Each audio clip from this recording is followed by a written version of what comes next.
First, I think we've had a chance to prepare the team over the past few days during the FIFA break. We unfortunately don't have a lot of our Bafana players because they only reported today, which was a little bit of a compromise in our preparation, but I think we have a team that is capable enough to come out and perform in this very critical match. We are playing against the champions of Swaziland, who have got three elements that are very dangerous. They are very good on set pieces, very, very good on set pieces. They are very strong on transition, and you are playing against a very quick team. And that's the normal case when you are playing against these SADC teams. You will remember how we played against Chicken Inn, which is where we identified Divine Lunga. You will remember how Pirates played against Jwaneng, Zanaco, Zesco, and all these teams that are coming from the SADC region. It's always a little bit of a challenge because they are very quick and they play on transition a lot. But I think the team is ready for that because we have done extensive work on looking into their strengths and see which areas of their game can we capitalize on. At this stage, I think the team is ready for the game. Yeah, of course, the team has been preparing well. We know the task that is ahead of us. Playing a very difficult team because watching them playing in the tournament, the pre-season tournament, which was in Mpumalanga, it shows that they're a very good team. And champions, of course, in Swaziland. And we've watched a few clips of them, very dangerous, and you can never underestimate any team. Any team that is playing in the Champions League means that they're good enough, especially that they've gone through to the next stage. We can't underestimate them. We play them like any other team that we play in the Champions League, regardless of who's on the pitch. We must go to the next stage, and I think the guys are ready. We just need to play the game with the right mentality and try and put the team to the group stages. But of course, as we've been speaking with Shupi outside on the nomination of Ronwen, it's incredible. And for a goalkeeper, he's done a fantastic job. It's not easy, especially for an African player to be part of the Ballon d'Or nomination. It's massive. So for me, I'm honored to work with him, and of course the club is very much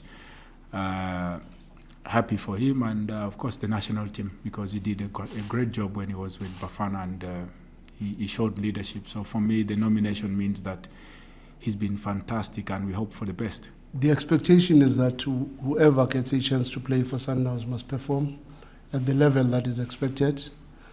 But we are fully aware of those that have played the full minutes in the two matches that they were playing during the FIFA break, and the travelling from South Sudan to here, which took its toll on the players.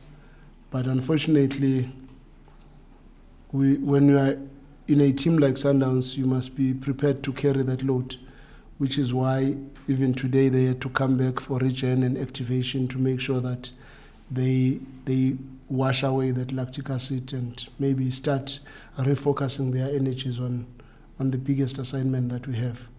But we are fully aware of the challenges that the travelling might have posed, and as the technical team we will be looking very closely in all the decisions we make. We will also put that into consideration. Most of the players that were on the injury list have started training, though some of them have not really been at the full-blown stage of training. But at this stage, we are getting closer and closer to a clean bill of health. Obviously, we will still have some niggles here and there. Motobi is still a little bit behind. Divine is still a little bit behind. Keegan is getting closer and closer to the group. And for me, that's basically those. Then you would have some smaller nyana knocks that you get during training, which we are managing. But I think we are in a very good state as a team now. The point of Ronwen winning the award, of course, he stands a big chance because looking at his performance at the AFCON was incredible. Leading the team to third spot is massive, and his saves he made and the leadership showed that he has matured and he deserves to be part of it. And of course, what he won with Sundown, the AFL, we all know what impact he made when he was playing, and the league and also the Champions League, going all the way to the semi-finals. So for me, I think looking at the people the other goalkeepers that have been drawn with him, I think he stands a better chance, but that's not for us to judge. It's for me, is to be proud of what he has achieved in a very short time that he has been with the club, and of also coming in as a number one at the national team. So it shows the commitment that he's been doing on and off the field. But as you said, iron sharpens iron, and the hard work that he puts in on the pitch, in training, it's more what is shown on the pitch. So it's not only what he's doing with us at Sundown, and it's what he's doing with Ricardo Goss, Veli at the national team. So the competition they give him is what makes him better, and the coaching department also believing in him and giving him the confidence all the time when he's playing. So it's all about him to execute, but the rest is all about putting in the hard work that he's been putting in on training. The Aubrey left back situation is not a headache for us. I think it's a big plus, because it's not that we've ruled him out playing at left back. Even in the last match, he came in as a left back, because we also believe he's got a lot that he gives us, even as an 8. So I don't see any headache at this stage, because it just depends on the nature of the game and what we want to achieve on that particular game. And I was very impressed with his performances, and to be honest, I was not even surprised, because he's also very good as a left back. But when you've got a player that can give you two very good positions, and you are struggling with a lot of left-footed midfielders, sometimes to have an Aubrey within your squad gives you a very big advantage in that regard. And also on Lodge, I think Lodge is as close as possible to the matchday squad. He has played a friendly that we played against Sekhukhune, and he's been training quite well. It was just unfortunate today he had a minor stiffness in the hamstring. That's why he pulled out early of training. But otherwise, we are happy with the contribution that he might make, and we are also happy with the commitment and the level of professionalism that he's been showing throughout from the beginning of the season when he was still injured. Sipo, also another player that has started full training, and it will only depend on the numbers and everything else, but he can be selected into the team. It's all up to him at this stage, because I think he has also been training very well. Maybe first with on Ronwin, I think every South African should be very proud to have a goalkeeper that is based in Africa being nominated for such a prestigious award. I think it speaks volumes about his capacity as a goalkeeper. It speaks volumes about our football as a country, because he performed so well for Bafana Bafana, and that is what probably has brought him to where he is. And his contribution, like Denis was saying, in the AFL and the Champions League, because even in the Champions League we were just one match away to arrive at the finals, and his contribution is immense. And in all these competitions he was very instrumental. In the AFL he was also very instrumental again on saving penalties and helping the team to go all the way to win it. So on that one, I think if you are a South African and you are not proud of a player like Ronwin, then there's something wrong with your head, because honestly everybody should be proud of the success that is made by a young boy from PE, from nowhere, to go all the way to represent the rest of Africa in an international awards competition like the Ballon d'Or. So for me, it's exciting. It's really exciting. The opposition is, like I said from the beginning, they possess three elements that are very, very dangerous. They are a team that is very good on set pieces. Their delivery into the near post, unbelievable. And their aggression to attack the ball. And normally, when you play against SADC teams, you would expect that they are physically not as big as what Mbabane Swallows is.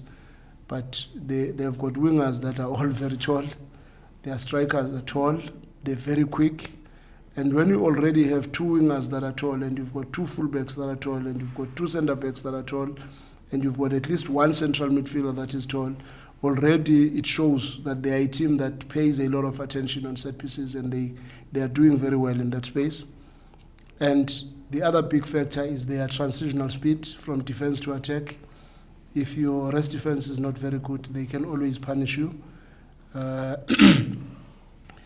Besides that, probably you would just assume that based on the speed that they possess on transition, that speed and intensity will make the game, or will raise the profile of the game in terms of intensity.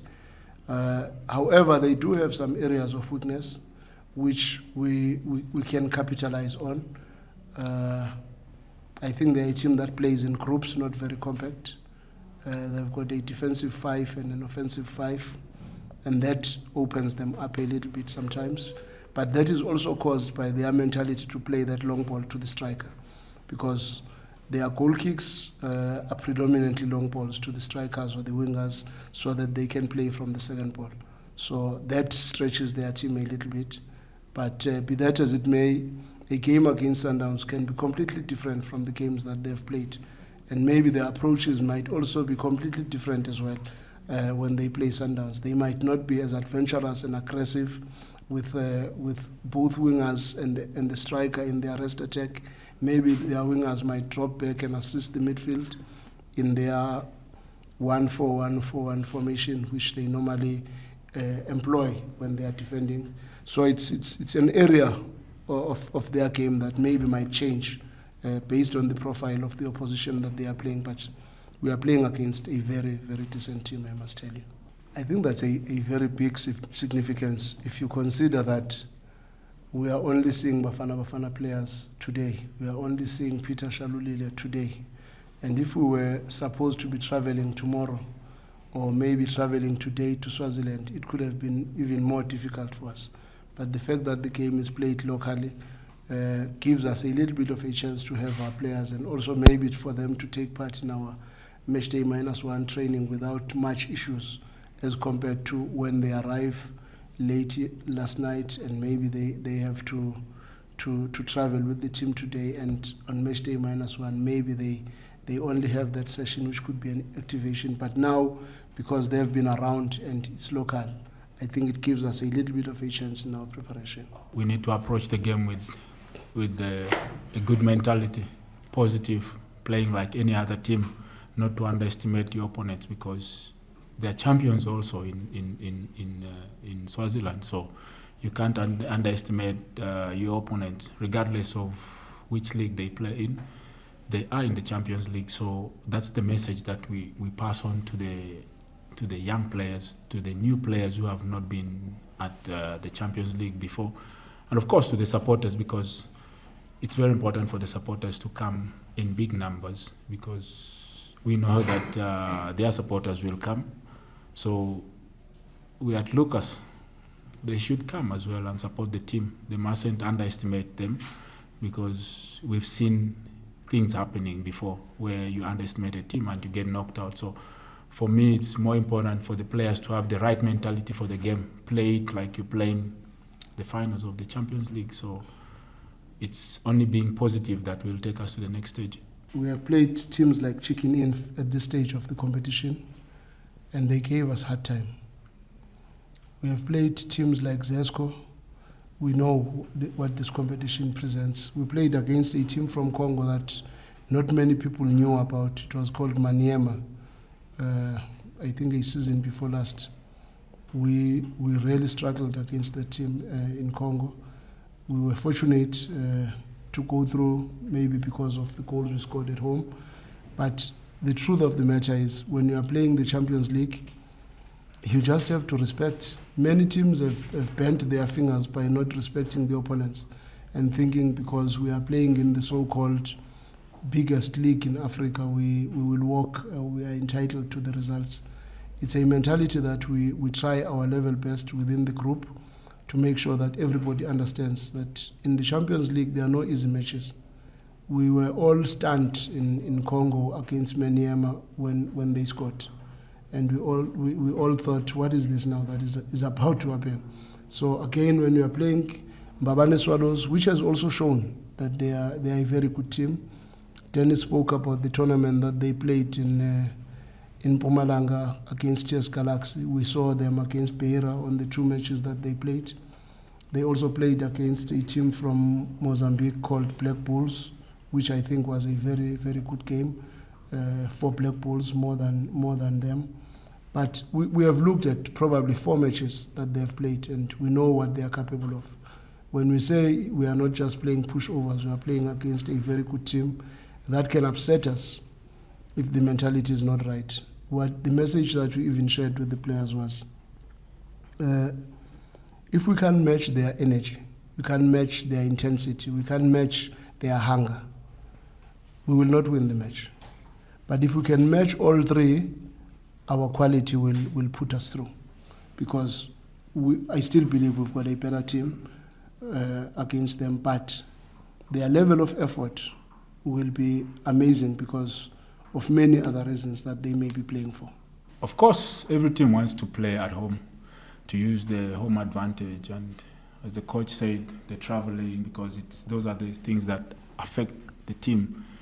But that goes back to the federations to get more facilities for countries, because if you find a team playing home away from home, it gives the advantage to the other team.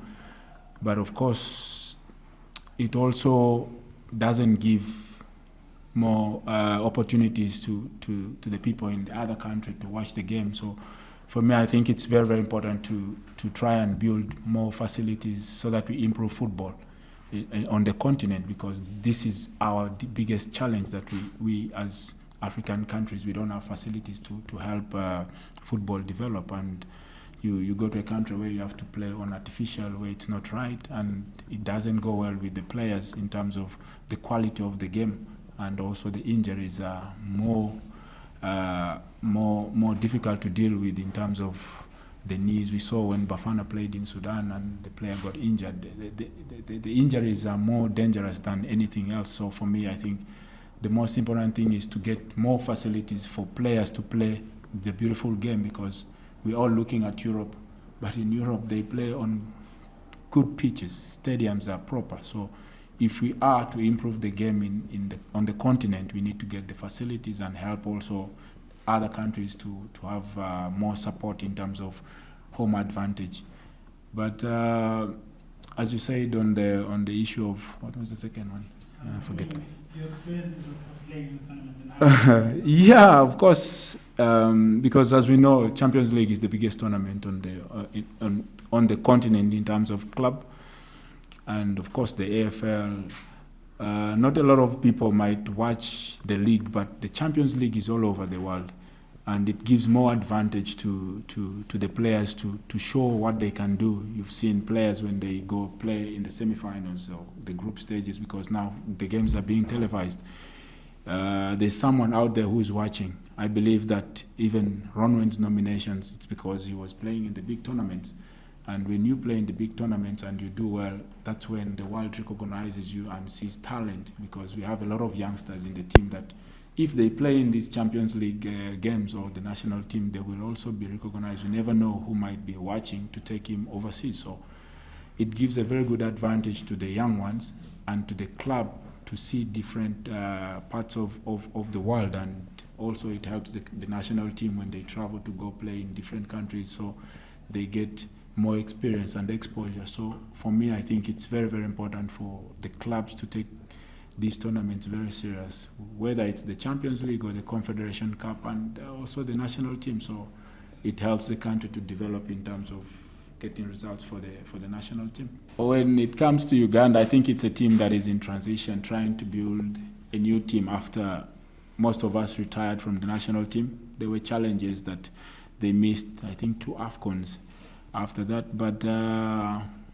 that's why I said you never underestimate anyone in football, because in one moment they can surprise you. I don't think anyone gave Uganda a chance to get results here, but the belief that the team had that you can take your opportunities, and it was just 2 opportunities, and the team got results here. So for me, it's all about being patient with the players, allowing them to grow, and doing what they do best on the pitch, because I think they have a very experienced coach in Uganda, because he's been with, I think, 5 countries or 4 countries, and he's been at 4 AFCONs.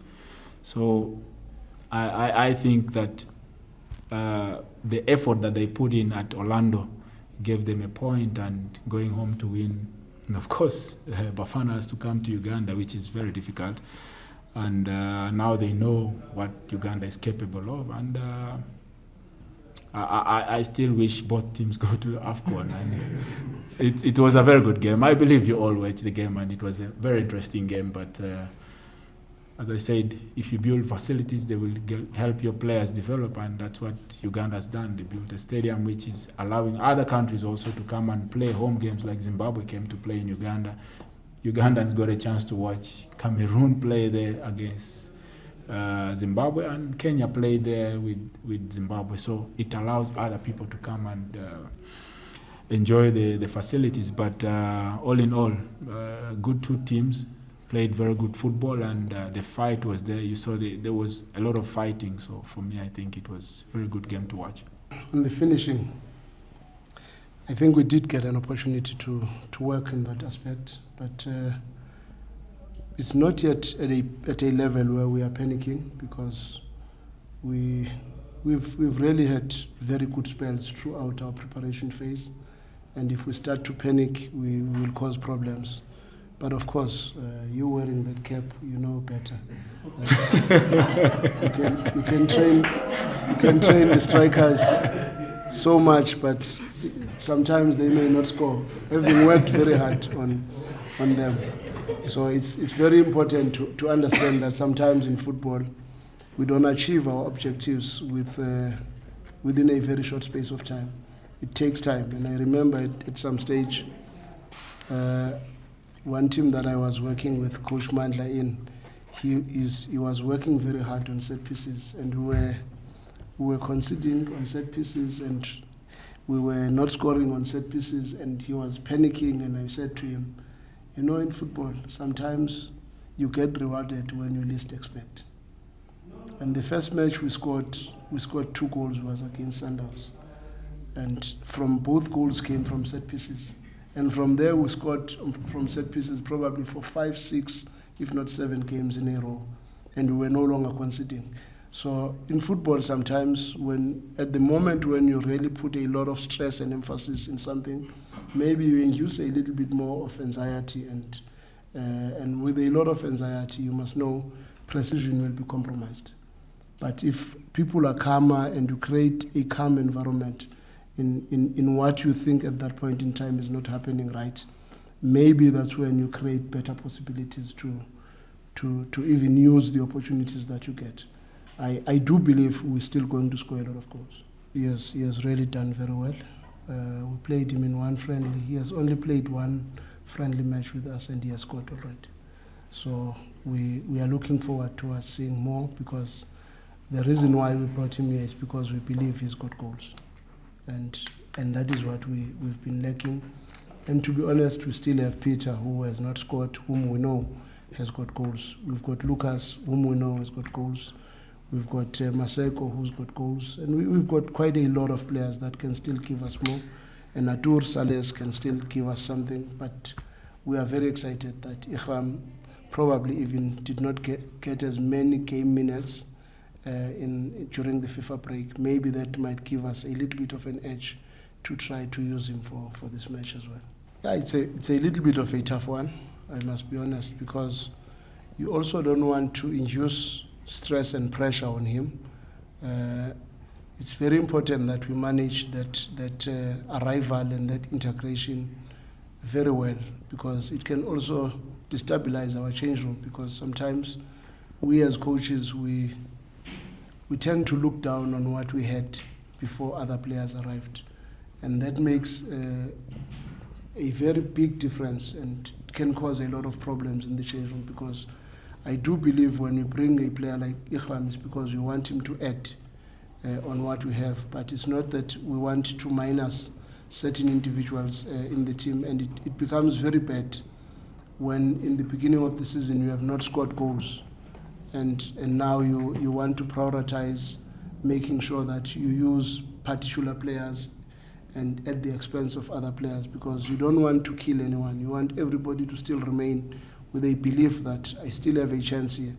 Because if you just hand it over to Ikram without him working hard for it, it may also kill the other players that start to now realize that maybe their time in the club is up. So it's very important that you manage that integration very well and not create unnecessary commotion within the group. I will prioritize giving players who are playing well at that point in time a chance to play. And that is regardless whether they are youngsters or senior players. Because Kutlwano got a chance to play against Stellenbosch based on the way he played in the first round when he came in. And it was a no-brainer not to give him a start and see what he can offer. And as expected, sometimes young players will be very inconsistent.